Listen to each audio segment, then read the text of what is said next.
إن الحمد لله نحمده ونستعينه ونستغفره ونعوذ بالله من شرور أنفسنا ومن سيئات أعمالنا من يهده الله فلا مضل له ومن يضلله فلا هادي له وأشهد أن لا إله إلا الله وأشهد أن محمدا عبده ورسوله أما بعد فقد قال الله تعالى في القرآن العظيم والفرقان المجيد يا أيها الذين آمنوا اتقوا الله حق تقاته ولا تموتن إلا وأنتم مسلمون يا أيها الناس اتقوا ربكم الذي خلقكم من نفس واحدة وخلق منها زوجها وبث منهما رجالا كثيرا ونساء واتقوا الله الذي تساءلون به والأرحام إن الله كان عليكم رقيبا يا أيها الذين آمنوا اتقوا الله وقولوا قولا سديدا يصلح لكم أعمالكم ويغفر لكم ذنوبكم ومن يطع الله ورسوله فقد فاز فوزا عليما பெருமதிப்பிற்கும் மரியாதைக்கும் உரிய எல்லாம் வல்ல அல்லாஹுவின் நல்லடியார்களே, அல்லாஹுடைய பேரருளால் அந்த ஏழை இறைவன் புனிதமாக ஆக்கியிருக்கக்கூடிய ஜும்மா தினத்தில் அந்த வல்ல நாயனை போற்றி புகழ வேண்டும் என்கிற உயரிய சிந்தனையில் நாமெல்லாம் இந்த ஆலயத்திலே ஒன்று திரண்டிருக்கிறோம். பெருமானார் ஸல்லல்லாஹு அலைஹி வஸல்லம் அவர்கள் ஜும்மாவினுடைய ஒழுக்கங்களை குறித்து சொல்லித் தரும் பொழுது நபிகளார் சொல்லுகிறார்கள், இதா குல்தலி சாஹிபிக்க அன்சித் யௌமல் ஜும்மாத்தி வல் இமாமு யஹுதுபு. ஜும்மா தினத்தன்று இமாம் உரை நிகழ்த்தி கொண்டிருக்கும் பொழுது உங்கள் அருகில் இருக்கும் உங்கள் தோழரிடத்தில் நீங்கள் வாய் மூடுங்கள் என்று நீங்கள் சொன்னாலும் ஃபக்கதில் லகௌத, நீங்களும் வீணான காரியத்தில் ஈடுபட்டவர்கள்தான். இந்த ஜும்மாவினுடைய பிரதிபலனை, அமலை, நன்மையை நீங்கள் எதிர்பார்க்காதீர்கள் என்கிற கருத்துப்பட அல்லாஹுடைய தூதரவர்கள் சொன்ன அந்த நபிமொழியை நாம் அனைவரும் நமது உள்ளத்தில் ஆழமாக பதிந்து கொண்டு இந்த அமலில் முழுமையாக ஈடுபட வேண்டும். அன்பிற்குரிய சகோதர சகோதரிகளே,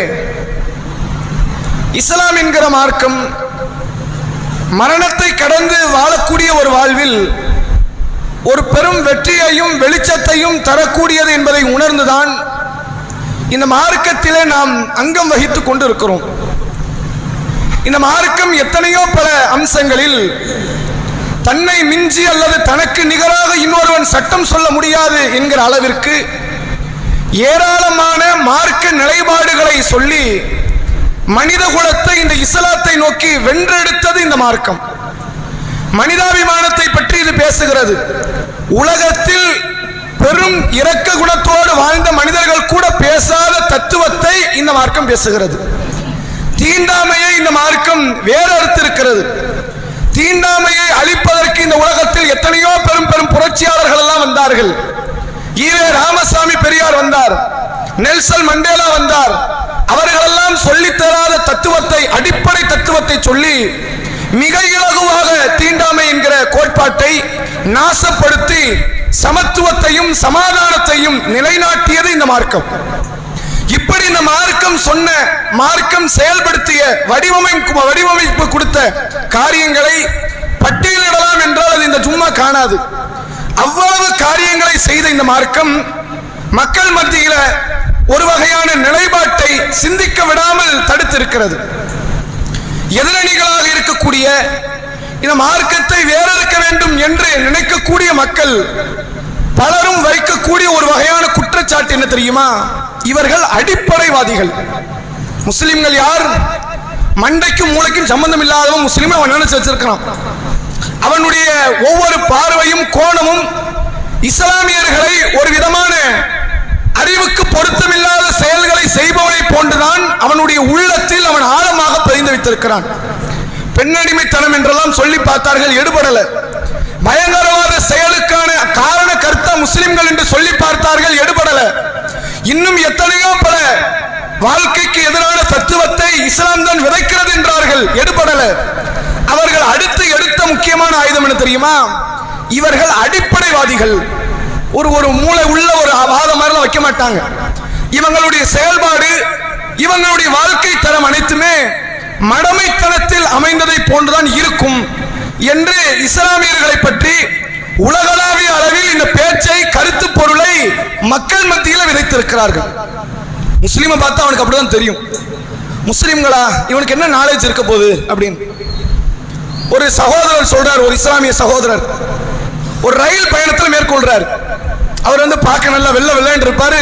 ஒரு பிராமணரை போன்ற ஒரு தோற்றம் இருக்கும். பிறப்புல ஒரு முஸ்லீம். அவர் போற வழியில் புக் எடுத்து படிச்சுக்கிட்டு இருக்கிறார். எதிரில் ஒரு பிராமண குடும்பம், வயதான ஒரு தாத்தா பாட்டி உட்கார்ந்து இருக்கிறாங்க.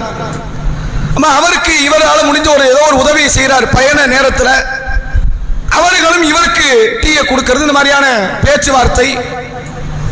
ஒரு நேரம் கழியும் பொழுது இவரை முஸ்லிம் என்று அந்த மக்களுக்கு அப்பதான் தெரியுது, அந்த பிராமண கூட்டத்துக்கு. அப்ப அவர் கேட்கிறாரு, நீங்க முஸ்லிமா அப்படிங்கிறார். இவர் ஆச்சரியப்பட்டு கேட்கிறார், முஸ்லிம்னு தெரிஞ்சிருந்தா நீ டீ கொடுத்துருக்க மாட்டீங்களோ அப்படிங்கிற மாதிரி. டீ எல்லாம் கொடுத்துருக்கீங்கல்ல, நீங்க பிராமின், நான் முஸ்லிம் தெரிஞ்சா தந்திருக்க மாட்டீங்களா அப்படின்னு ஒரு கருத்து கேட்கிறாரு. அப்படி கிடையாது, முஸ்லிம் எல்லாம் படிப்பாங்கிறது எங்களுக்கு தெரியாதுங்கிறார். அவங்களுடைய என்ன ஓட்டத்தில் என்ன பதிஞ்சு வச்சிருக்கிறாங்க அப்படி தெரியுமா? முஸ்லிம்களை அறிவுக்கு வேலை கொடுக்க மாட்டாங்க. மனிதாபிமான செயல் செய்யறான், அது ஒரு பக்கம் இருக்கட்டும். நல்லா மாங்குன்னு தொழுவாங்க, வழக்க வழிபாடு ஈடுபடுவாங்க, கடவுள் தான் முக்கியம் அப்படிலாம் பேசுவாங்க, அதெல்லாம் ஒரு பக்கம் இருக்கட்டும். ஆனால் முஸ்லிம்கள் எதற்கு முக்கியத்துவம் தரமாட்டார்கள்? அறிவுக்கு முக்கியத்துவம் தரமாட்டார்கள் என்பதை போன்ற ஒரு நிலையை சாமானிய மக்கள் வரை இந்த சிந்தனையை அவர்கள் கொண்டு வந்து சேர்த்திருக்கிறார்கள். அது சேர்த்ததனுடைய விளைவு என்ன? 800 ஆண்டு காலம் இஸ்லாமியர்கள், முகலாயர்கள் இந்த நாட்டை ஆட்சி செய்திருக்கிறார்கள். அவர்களால் உருவாக்கப்பட்ட சட்ட திட்டங்கள், அவர்களால் உருவாக்கப்பட்ட நாட்டினுடைய கட்டமைப்பை பற்றியெல்லாம் பேச்சு இல்லை. 300 வருஷமா ஆட்சி செய்த ஆங்கிலேயரை பற்றி மட்டும் பேச்சு இருக்கு. ஆங்கிலேயன் இல்லைன்னா எஜுகேஷன் உண்டா? ஆங்கிலேயன் இல்லைன்னா ரயில் வண்டி வந்திருக்குமா? ஆங்கிலேயன் இல்லைன்னா அது நடந்திருக்குமா? 800 வருஷம் இந்த நாட்டை ஒருத்தர் ஆட்சி பண்ணி இருக்கிறான். தலைமுறையாக 800 ஆண்டு காலம் இந்த நாடு ஒரு கூட்டத்தின் கையால், ஒரு சமுதாயத்தின் கையால் ஆட்சி செய்யப்பட்டிருக்கிறது. ஆனால் அவர்கள் உருவாக்கிய சட்டத்திட்டம் தான் இன்றைக்கு இந்த நாட்டையே கட்டமைப்புக்குள்ள வச்சிருக்கு. அவன் அன்னைக்கு சட்டத்திட்டத்தை உருவாக்கல அப்படின்னா ஆங்கிலேயன் ஆட்சி செய்திருக்க முடியாது. ஆங்கிலேயனை விடுங்க, ஆங்கிலேயனை பின்தொடர்ந்து வந்த வேறு கட்சிகள் ஆட்சி செய்திருக்க முடியாது. அந்த கட்டமைப்பை உருவாக்கியவர்கள் யார்? முஸ்லிம்கள். இன்னைக்கு வழக்கத்தில் உள்ள பல வார்த்தைகளை பார்க்கலாம். அரசு பயன்படுத்துகிற வார்த்தை முஸ்லிம்கள் பயன்படுத்திய வார்த்தை, அது அரபு வார்த்தை. அரபு வார்த்தைக்கு நாட்டுக்கு என்னடா சம்பந்தம் இருக்கு? ஒரு நாட்டு அரபு மொழி உண்டா? 18 மொழி அங்கீகரிக்கப்பட்ட மொழி உண்டு இல்ல? அந்த 18 மொழியில அரபு உண்டா? உருது இருக்கு, அரபு இருக்குதா? அரபு வார்த்தை தான் வக்கீல், அரபு வார்த்தை தான் அமல்படுத்துவது, அரபு வார்த்தை தான் கைது, அரபு வார்த்தைகளைத்தான் அதிகமாக எல்லா துறைகளிலும் இன்றைக்கு பயன்படுத்துகிறார்கள். டெல்லியில் இருக்கிற செங்கோட்டையில் ஆரம்பித்து நாட்டினுடைய பல பாரம்பரிய கட்டிட கலைக்கு வித்திட்டவர்கள் முஸ்லிம்கள். ஆனால் இவ்வளவு பெரும் தத்துவத்தை சொல்லிய போதும், இத்தனை பெரும் கட்டமைப்பை உருவாக்கிய போதும், இந்த கட்டமைப்பை செய்த முஸ்லிம்களை புத்திசாலிகளாக, பெருமளவில் அறிவாளிகளாக இந்த சமூக மக்கள் பார்க்க தவறுகிறார்கள். என்ன காரணம்?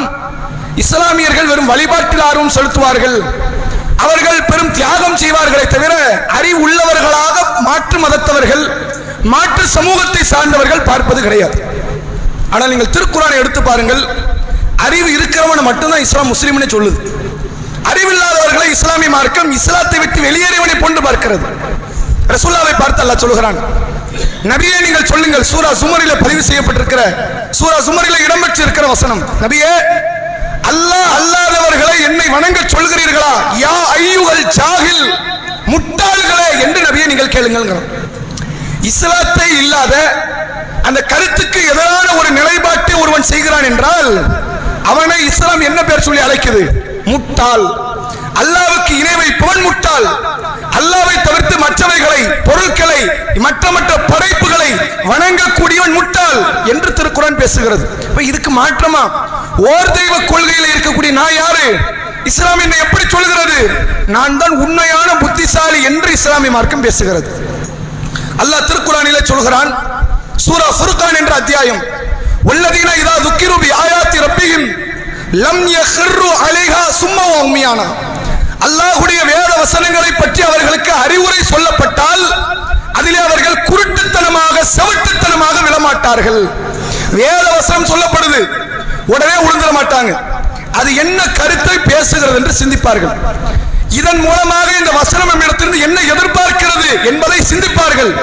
சிந்தித்து தான் அந்த வேத வசனத்திற்கு அவர்கள் வடிவிலக்கணத்தை, வரைவிலக்கணத்தை, தன் வாழ்வை அவர்கள் ஒப்படைப்பார்கள் என்பதாக திருக்குர்ஆன் பேசுகிறது.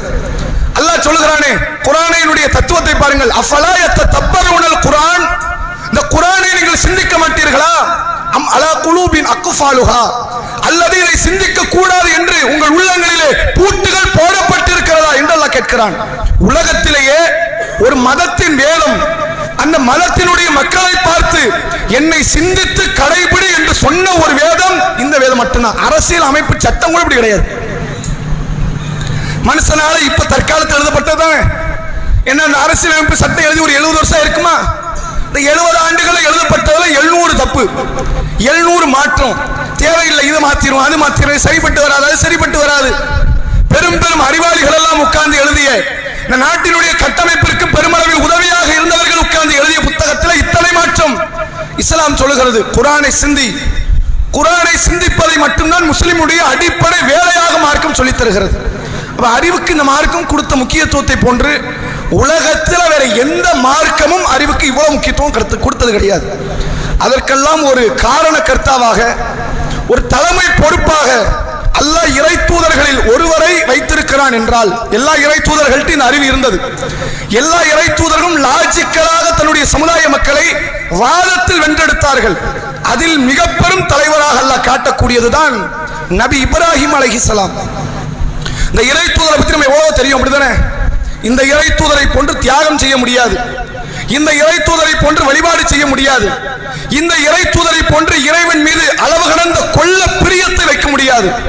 இந்த இறை தூதரை போன்று அர்ப்பணிப்பிலேயோ மன உறுதியிலோ கட்டுப்படுதலிலோ வேறு எதிலையுமே இந்த இறை தூதரை மாதிரி நம்ம வர முடியாது. மிஞ்சி மிஞ்சி போன ஒரு வயசோட கூட இருக்கலாம், அது மட்டும் தான் நம்மளால முடியும். அதானே ரசூலுல்லாஹ்விட நமக்கு என்ன ஒரே ஒரு வகையில் பிளஸ், ரசூலுல்லாஹ்விட நம்ம என்ன பீட் பண்ணிடலாம்? ரசூலுல்லாஹ் 63 நம்ம ஒரு 70 வரைக்கும் வாழ்ந்துறோம், அவ்வளவுதான் நம்மளால பீட் பண்ண முடியுமா தவிர நபியினுடைய இறையச்சத்தை பீட் பண்ண முடியுமா? நபியினுடைய தக்வாவை, நபியினுடைய கட்டுப்படுதலை, நபியினுடைய அமல, நபியினுடைய மற்ற காரியத்தை அவரை முறியடித்து விட்டு செல்லுகிற மாதிரி நம்ம இருக்கிறோமா? கிடையாது, வாய்ப்பு கிடையாது. அதே மாதிரி அல்லாஹ் இப்ராஹிம் என்ற இறை தூதரை பற்றி சொல்லுகிறான். இப்ராஹிமை பற்றி அல்லாஹ் சொல்லும்போது சொல்லுகிற வார்த்தையை பாருங்கள். முட்டாள்களை தவிர வேறு யார் இப்ராஹிமுடைய மார்க்கத்தை புறக்கணிப்பார்கள் என்று அல்லாஹ் கேட்கிறான். வேற யாருமே புறக்கணிக்க மாட்டாங்க இப்ராஹிம் மார்க்கத்தை. ஓர் கடவுள் கொள்கை, அந்த கடவுளுக்காக தியாகம் செய்ய வேண்டும் என்ற மனநிலை, அந்த கடவுளுக்காக எல்லாவற்றையும் அர்ப்பணிக்கலாம் என்கிற அந்த உடன்பாடு, இது இப்ராஹிமை பின்பற்றுகிற மக்கள் கண்டிப்பாக புத்திசாலிகளாகத்தான் இருப்பார்களே தவிர முட்டாள்கள் யாரும் இப்ராஹிமை பின்பற்ற மாட்டார்கள் என்று அல்லாஹ் பேசுகிறான். யார் அந்த இப்ராஹிம் நபி? இவ்வளவு காரியத்தில் இப்ராஹிமினுடைய உயர்வு இருந்தாலும் இன்னொன்றை பற்றியும் அல்லாஹ் திருக்குர்ஆனில் சொல்கிறான். இப்ராஹிம் சிந்திக்கக்கூடிய இடத்துல இருந்தார். இப்ராஹிம் யார்? சும்மா ஏனோ தானோம்லாம் கிடையாது, எல்லாத்தையுமே ஆக்கப்பூர்வமான சிந்தனையோடு அணுகிய ஒரு நபர். 5000 ஆண்டுக்கு முன்னாடி இப்படி ஒரு சிந்தனை வந்திருக்குமான்னு கொஞ்சம் யோசிச்சு பாருங்க. உங்களுக்கெல்லாம் அந்த காலத்தை நான் நினைவுபடுத்துகிறேன். கடந்த ஒரு 1100 1200 வருடங்களுக்கு முன்பாக சில அறிவியல் தத்துவத்தை உலகத்தில் சொன்னதால் நெருப்பிட்டு கொளுத்தப்பட்ட சமூகம் இந்த மனித சமூகம். ரோமபுரியில் ரோம் பேரரசு இருக்கிறது, அந்த காட்சியிலே அவர்களுக்கு கீழே வாழ்ந்த ஒரு குடிமகன் தனது அறிவியல் தத்துவத்தை எடுத்து சொல்றார். இறை வேத வசனங்களுக்கு எதிராக இருக்கிறது என்று கிறிஸ்தவ மக்களால் நடுத்தெருவிலே கட்டி வைத்து எரித்து கொண்டிருக்கிறார்கள். 1200 வருஷத்துக்கு முன்னாடியே இப்படின்னா 5000 வருஷத்துக்கு முன்னாடி நிலைமை எப்படி இருக்கும் பாருங்க. சுத்த முட்டா பேர வாழ்ற காலம் அந்த காலம் தான். மண்டைக்கு மூளைக்கு சம்பந்தம் கிடையாது.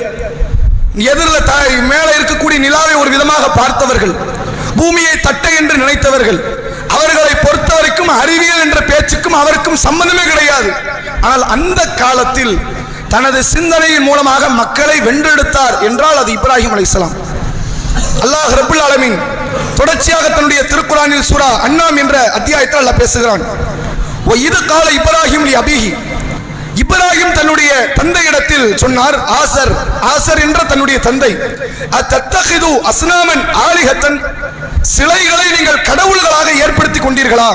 இன்னி அராக்க வ கௌமக்க ஃபி தலாலி முபீன், உங்களையும் உங்கள் சமுதாயத்தையும் தெளிவான வழிகாட்டில் தான் நான் பார்க்கிறேன், வேற எதிலையும் பார்க்கல. உங்களை பார்க்கும்போது எப்படி இருக்குது? கூறுவாறு கிடையாது, அறிவு கிடையாது.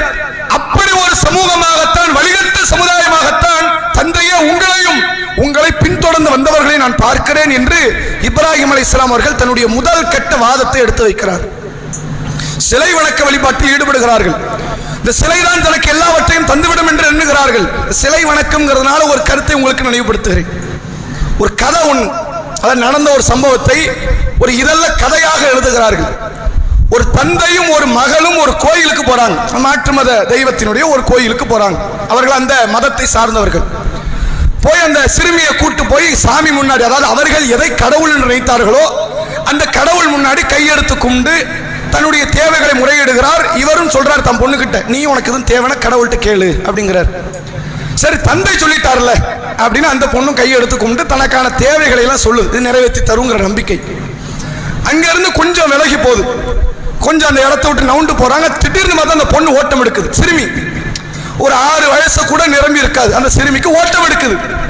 தந்தை போய் பார்க்கிறாரு, எங்க பிள்ளைய காணுமே. ஒரு தூணுக்கு பின்னாடி போய் ஒளியுது.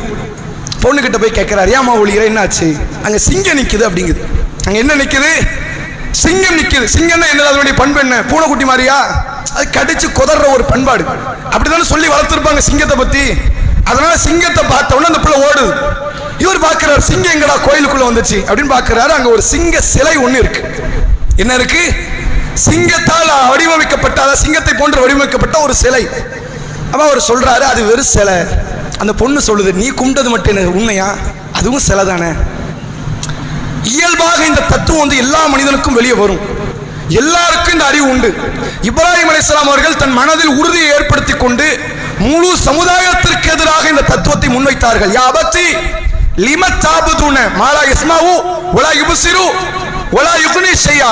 என் தந்தையே, உங்களுக்கு உங்களுடைய எந்த ஒன்றையும் பார்க்காத, எந்த ஒன்றையும் கேட்காத, எந்த ஒன்றையும் தராத ஒரு அற்ப சிலையை, கல்லை நீங்கள் ஏன் வணங்குகிறீர்கள் என்று போய் கேட்டார் இப்ராஹிம். முதல் கட்ட தத்துவம் ஒட்டுமொத்த அந்த சிலை வணக்க வழிபாட்டிற்கு சமாதி கட்டுகிற தத்துவம். அது ஏதாவது பார்க்குமா? அது கொடுக்குது கொடுக்காது ரெண்டாவது வை. அது உன்னை பின்னாடி தண்டிக்குது தண்டிக்கல ரெண்டாவது வை. முன்னாடி வச்சு நீ திட்டினா ஏதாவது பேசுமா? ஏதாவது பார்க்குமா? ஏதாவது கேட்குமா? அதுக்கு ஏதாவது தெரியுமா? அப்படிப்பட்ட சிலையை போய் வணங்குகிறீர்களே, யா அபத்தி லா தாபுது ஷைத்தான், ஷைத்தானை நீங்கள் வணங்காதீர்கள் என்று சொன்னார் இப்ராஹிம் அலைஹிஸ்ஸலாம். அறிவு அங்கிருந்து துளிர் விட ஆரம்பிக்குது. அந்த துளிர் விட ஆரம்பித்தது எந்த நிலைக்கு போய் சேர்க்கிறது தெரியுமா? இப்ராஹிம் அலைஹிஸ்ஸலாம் அந்த சமூகத்தினுடைய மன நிலையை பார்க்கிறாங்க. இவனுக்கு சும்மா அல்லாஹ் வணங்குனா வணங்க மாட்டான். இவனை கொண்டு போற ரூட் வேற மாதிரி இருக்கும். அதற்கு இப்ராஹிம் அலைஹிஸ்ஸலாம் எடுத்துக்கொண்ட ஆயுதத்தை பாருங்கள். இப்ராஹிம் அலைஹிஸ்ஸலாம் அவர்களுக்கு அல்லாஹ் வானத்தின் பூமியினுடைய சான்றுகளை காட்டுகிறான். முதல் படியாக இப்ராஹிம் அலைஹிஸ்ஸலாம் நட்சத்திரத்தை பார்க்கிறார்கள். ஃபலம்மா ஜன்னா அலைஹில் லைல், இரவு வருகிறது, நட்சத்திரம் தெரிகிறது. ரஆ கௌகபன், நட்சத்திரங்களை பார்க்கிறார் இப்ராஹிம். பார்த்துவிட்டு சொல்கிறார், கால ஹாதா ரப்பி, இதுதான் என் இறைவன் என்கிறார் இப்ராஹிம். இப்ராஹிம் அலைஹிஸ்ஸலாம் என்ன சொல்றாங்க? நட்சத்திரத்தை பார்க்கிறாங்க. மக்களே பார்த்துட்டு, ஏ அப்பா என்ன அழகா இருக்கு. நட்சத்திரம் அழகு தானே, அது அழகு இல்லாம கிடையாது. எவ்வளவு அழகா இருக்கும், தொலை தூரத்தில் இருக்கும், மினுங்குகிறது. அதை பார்க்கிறார். பார்த்துவிட்டு சொல்கிறார், ஹாதா ரப்பி, இதுதான் என்னுடைய இறைவன். ஃபலம்மா அஃபல, அதுக்கு கொஞ்ச நேரத்தில் மறைவு வரும். அப்படிதானே? அது நிரந்தரமா இருக்க போறது இல்லையே, நம்ம கண்ணுக்கு தெரிய போறது இல்லையே, கொஞ்சம் மறைவு ஏற்படுகிறது. காலல் லா உஹிப்புல் ஆஃபிலீன், மறையக்கூடியதை நான் நேசிக்க மாட்டேன், அது கடவுள் இல்லை என்று விலகிட்டார். ஃபலம்மா ரஅல் கமர், சந்திரன் கொஞ்ச நேரத்தில் நல்ல பெருசா வெளியே வருது. வரும்போது சொல்லுகிறார்கள், பாசிகன், பிரகாசமாக சந்திரன் வரும்போது சொல்லுகிறார், கால ஹாதா ரப்பி, இதுதான் என்னுடைய இறைவன்கிறார். நம்ம முதல்ல உன் இறைவன், அது இறைவன் மாதிரி தெரியல, இதுதான் இறைவன் போல அப்படின்னு இப்ராஹிம் அலைஹிஸ்ஸலாம் தன் சமுதாயத்திற்கு பாடம் நடத்துகிறார். இணை வைக்கல, அதை இறைவன் சொல்லல. இறைவன் என்று சொல்லுவதற்கான காரணம் இந்த சமுதாயத்திற்கான பாடம். இதுதான் என் இறைவன் என்கிறார். ஃபலம்மா அஃபல, அதுவும் மறையுது. பகல் வந்த மறைந்துதானே ஆகணும்.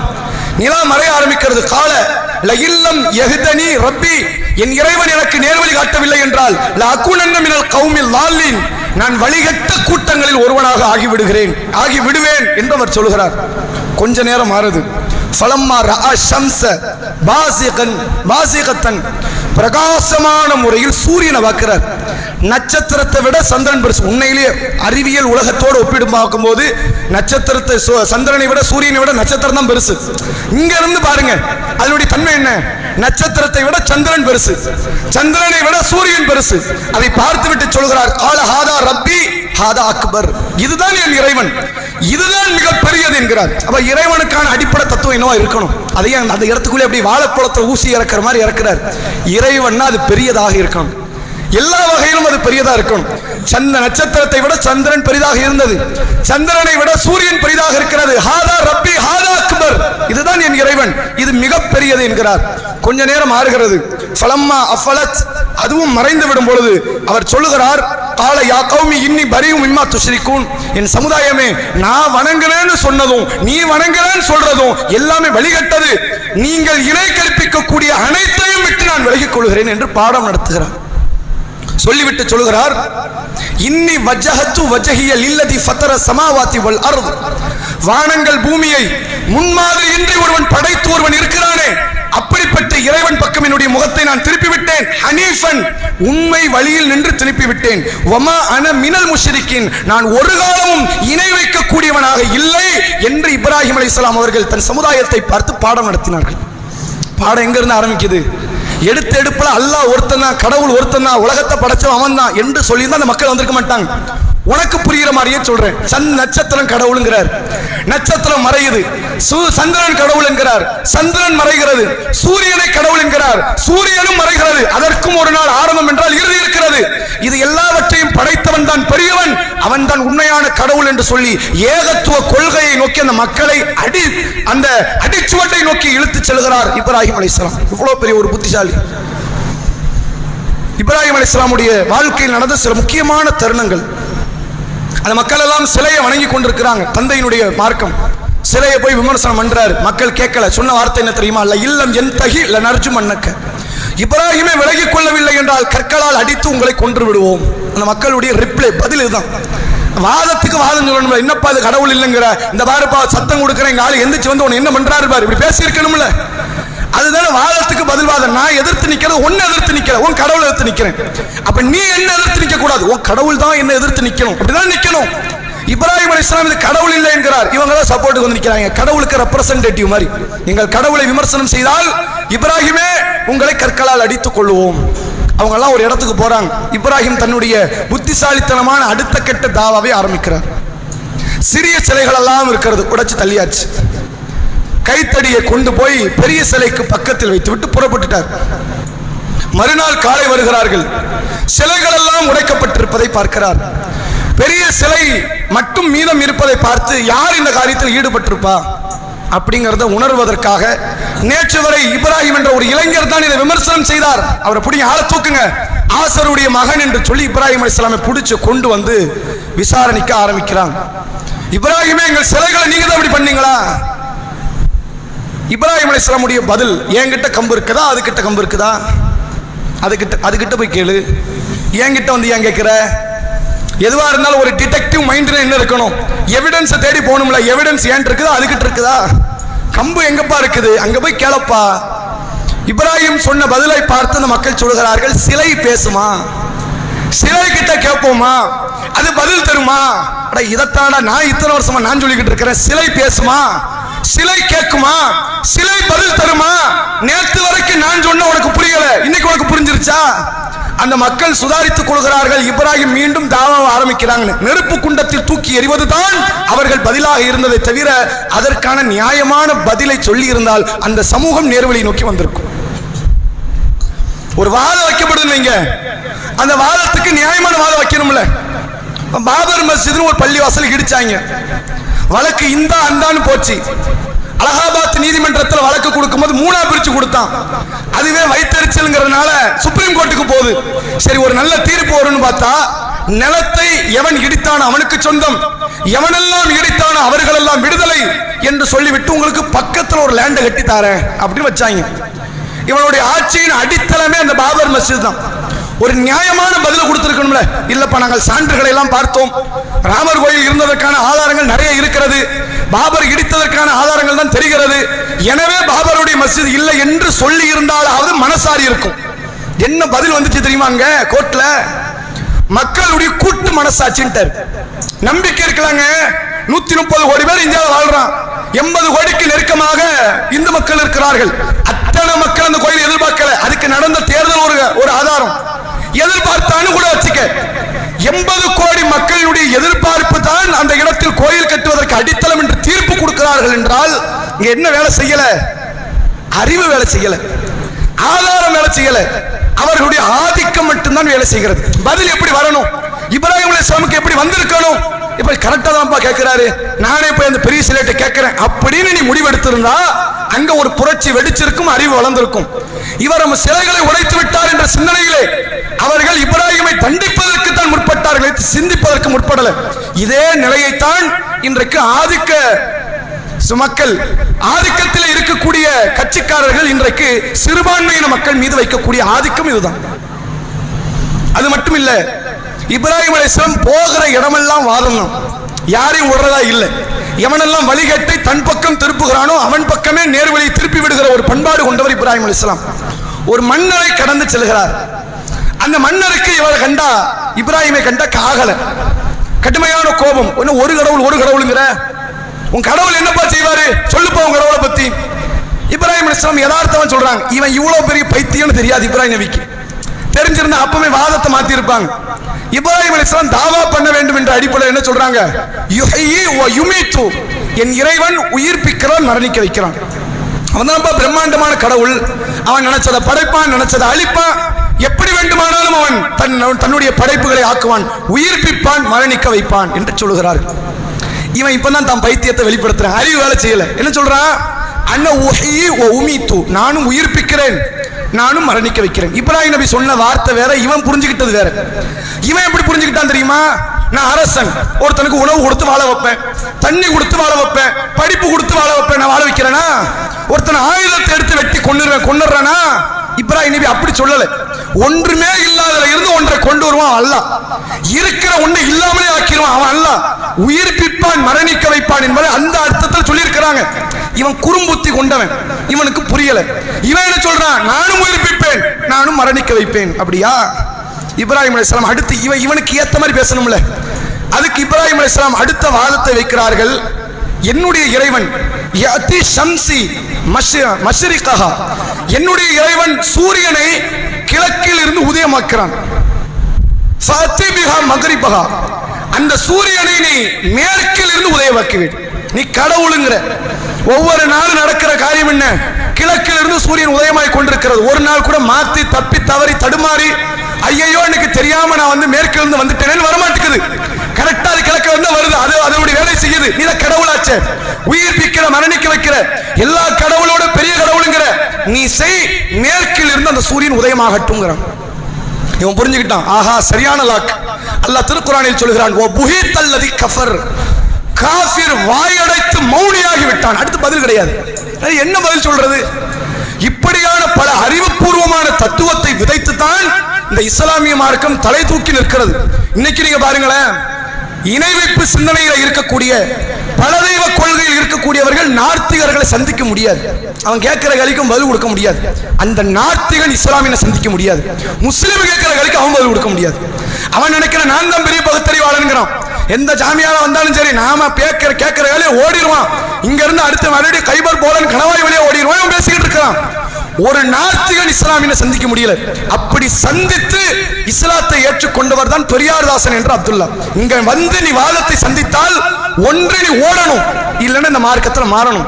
இப்படி ஒரு அறிவார்ந்த சிந்தனையை மார்க்கத்துக்குள் விதைத்து அடிப்படை வாதத்திற்கு பெரும் சமாதியை எழுப்பிய மார்க்கம் இந்த இஸ்லாமிய மார்க்கம். இவ்வளவு பெரிய அறிவு களஞ்சியம் தெரியுமா? இவ்வளவு நம்ம அறிவு கிடையாது. எல்லாம் தெரிஞ்சுக்கணும். இந்த இஸ்லாம்னு மட்டும் நம்ம இல்லைன்னு வைங்க, இந்த மார்க்கம் நம்ம கிட்ட இல்லை அப்படின்னா நம்மளாம் அடிக்கப்படுற அந்த காலத்திலே, நபி காலத்திலும் எல்லாம் மொத்தம் கூட்டம் அழிஞ்சிருப்போம். 1400 வருஷமா இந்த மக்களை அல்லாஹ் கொண்டு வரான்னு அந்த மார்க்கத்தை வச்சுதான் அப்படி அழகா இழுத்து கொண்டு வரோம். இன்னும் போவோம். நாம் இந்த மார்க்கத்தில் இருக்கும் காலமெல்லாம் நாம் அறிவார்ந்து செயல்படவில்லை என்றாலும் நம்மை அறிவார்ந்தவர்களாக அல்லாஹ் ஆக்குவான். அப்படிப்பட்ட ஒரு கண்ணியம் நிறைந்த இந்த மார்க்கத்தில் வாழக்கூடிய இந்த முஸ்லிம்கள் தங்களுடைய அறிவுக்கு எவ்வளவு முக்கியத்துவம் தருகிறார்கள் என்பதை சிந்தித்து பாருங்கள். இங்க படித்த பட்டதாரிகள் குறைவு, இங்க படிக்கக்கூடிய நபர்கள் குறைவு. கல்விக்கு முக்கியத்துவம் தருவதை விட தொழிலுக்கு, வேலைக்கு, பணத்திற்கு, வாழ்வாதாரத்திற்கு இதை நோக்கி செல்லக்கூடியவர்கள் சமூகத்தில் அதிகம். ஆனால் வேறு ஒரு சமூகம் இதே இந்தியாவில் இருக்கிறாங்க. அவர்கள் அன்றிலிருந்து இன்று வரை நாம வைக்கிற எல்லா சமூக மக்களும் வைக்கிற விமர்சனம் என்ன? 3% இன்னும் பண்ணிட போறான் அப்படின்னு. அவன் வெறும் 3%. அவன் வீட்டை இடிச்சு கட்டணும் ஆசைப்படவே மாட்டான். அவன் என்னைக்காவது ஆசைப்பட்டிருக்கானா? நான் வீட்டை இடிச்சு கட்டணும் என் வாழ்நாளில் லட்சியம். அவனுக்கு அது ஆசை கிடையாது. அல்லது என்னுடைய பிள்ளைகளை எல்லாம் பெரிய பெரிய இடத்துல கட்டி கொடுக்கணும், அதுக்கெல்லாம் கிராண்டா 20 லட்சம் 50 லட்சத்துக்கு கல்யாணம் பண்ணணும் ஆசைப்பட்டிருக்கான? ஒரு நாள் ஆசைப்பட்டது கிடையாது. எனக்கு பிறக்கிற எந்த பிள்ளையா இருக்கட்டும், என் சமுதாயத்தில் வர எந்த பிள்ளையா இருக்கட்டும், அரசு உத்தியோகத்தில் முடிவெடுக்கிற துறையில் இருக்கணும். கார்பரேஷன்ல கக்கூச கழுவுறோம் அரசு உத்தியோகம் தான், கலெக்டர் உத்தியோகம் அரசு உத்தியோகம் தான். கழுவுற இடத்துல என் பிள்ளை இருக்க கூடாது, முடிவெடுக்கிற இடத்துல என் பிள்ளை இருக்கணும். முடிவெடுத்தான் பார்த்தீங்களா? வெறும் 3%. இன்றைக்கு எந்த துறை எடுத்துக்கொண்டாலும் சரி, பாதிக்கு நிகராக அந்த சமூகத்தவர்களுடைய ஆதிக்கம் இல்லாமல் எதுவுமே நடக்காது. கல்விக்கு கொடுத்த முக்கியத்துவம், அந்த மக்கள்கிட்ட அடிப்படை பேசிக்கான அறிவு கிடையாது. அது இல்லாமல் அவர்களுடைய வளர்ச்சி இப்படி இருக்கிறது. நம்ம கிட்ட அறிவில் மட்டும்தான் கட்டமைப்பை அமைத்து வாழ்கிறோம். ஒருவேளை இந்த சமூகம் கல்வியில தெளிர்ச்சி அடைந்து மேலே நோக்கி வளர ஆரம்பித்தால் சமூகத்தினுடைய மாற்றம் எவ்வளவு பெரியதாக இருக்கும் தெரியுமா? கல்வியினுடைய முக்கியத்துவத்தை அறியாதவர்கள் உண்மையில் இப்ராஹிம் அலைஹிஸ்ஸலாமுடைய மார்க்கத்தை சரியாக புரியாதவர்களுக்கு சமம். எஜுகேஷனை பத்தி நாலேஜே இல்லையே. படிச்சா என்ன கிடைக்கும், என்ன வேலைக்கு போனா என்ன சம்பாத்தியம் கிடைக்கும், எப்படிப்பட்ட ஒரு நிலையில வாழலாம், எவ்வளவு பெரிய இடத்துல நம்ம இருக்கலாம், அவன் பொருளாதாரத்தை நோக்கம் வைத்து செல்லக்கூடியவன் கிடையாது. அவன் அதிகாரத்தை நோக்கி செல்லக்கூடியவன். அவன் அரசியல்வாதியா இருக்கிறான பார்த்திருக்கீங்களா? இன்னைக்கு அந்த 3% கம்யூனிட்டி இருக்குது. நாமெல்லாம் ஒரு அரசியல் கட்சி ஆரம்பிக்கலாம்ல, ஆரம்பிச்ச ஓட்டு அவனை தவிர எவனும் போட மாட்டான். அவனுக்கு நல்லா தெரியும். அவனை தவிர எவனுமே போட மாட்டான்னு அவனுக்கு தெரியும்.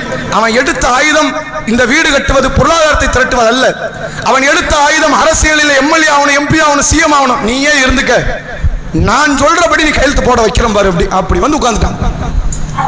இது இந்த ஒரு புத்திசாலித்தனம் இந்த முஸ்லிம் சமூகத்திற்குள் செயல்படுமே ஆனால் அடுத்த கட்ட தலைமுறை ஒரு கண்ணியமான வாழ்வை நோக்கி நகரும். வல்ல இறைவன் நம் அனைவருக்கும் அதற்குரிய தௌஃபீக்கை தந்தருள் புரிவானாக. அஸ்ஸலாமு அலைக்கும் வ ரஹ்மத்துல்லாஹி வ பரகாத்துஹு.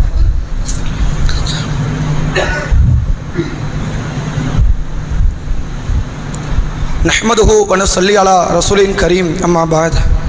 கண்ணியத்திற்குரிய எல்லாம் வல்ல அல்லாஹ்வின் நல்லடியார்களே, இந்த அறிவு செயல்படவில்லை என்ற காரியத்தை ஒரு சில நேரங்களில் முஸ்லிம்கள் வெளிப்படுத்துகிறார்கள் என்பதற்கு இந்த கல்வி ஒரு எடுத்துக்காட்டு. கண்ணியமான ஒரு மார்க்கத்தில் உண்மையான கடவுளை அறிந்து உண்மையான நேர்த்தியான நெறியிலே வாழக்கூடிய இந்த முஸ்லிம்கள் நம்முடைய அடுத்த கட்ட தலைமுறை தலை நிமிர்ந்து நிற்பதற்கு வீடோ பணமோ நகையோ நல்ல குடும்பத்தில் வாக்கப்படுவதோ அரசியலில் தெளிச்சி அடைவதோ கையெடுத்து கும்பிட்டு நாளைக்கு அந்த கட்சியோட போய் சேர்ந்த சீட்டு கிடைச்சிரும், இந்த கட்சியோட போய் சேர்ந்த சீட்டு கிடைச்சிரும் என்பதில் இல்ல, கல்வியில தான் இருக்கிறது என்ற ஒரு அடிப்படை சிந்தனை முஸ்லிம் சமூகத்தில் இல்லாத மாதிரி தமிழ்நாட்டுக்குன்னு ஒரு பேர் உண்டு. என்ன பேர் உண்டு? மற்ற மாநிலத்துக்காரெல்லாம் பார்த்து வாயடைக்கிற அளவுக்கு இங்க புத்திசாலிகள் அதிகம். ஒரு காலத்தில் இருந்தாங்க, இப்போ இருக்கிறாங்க.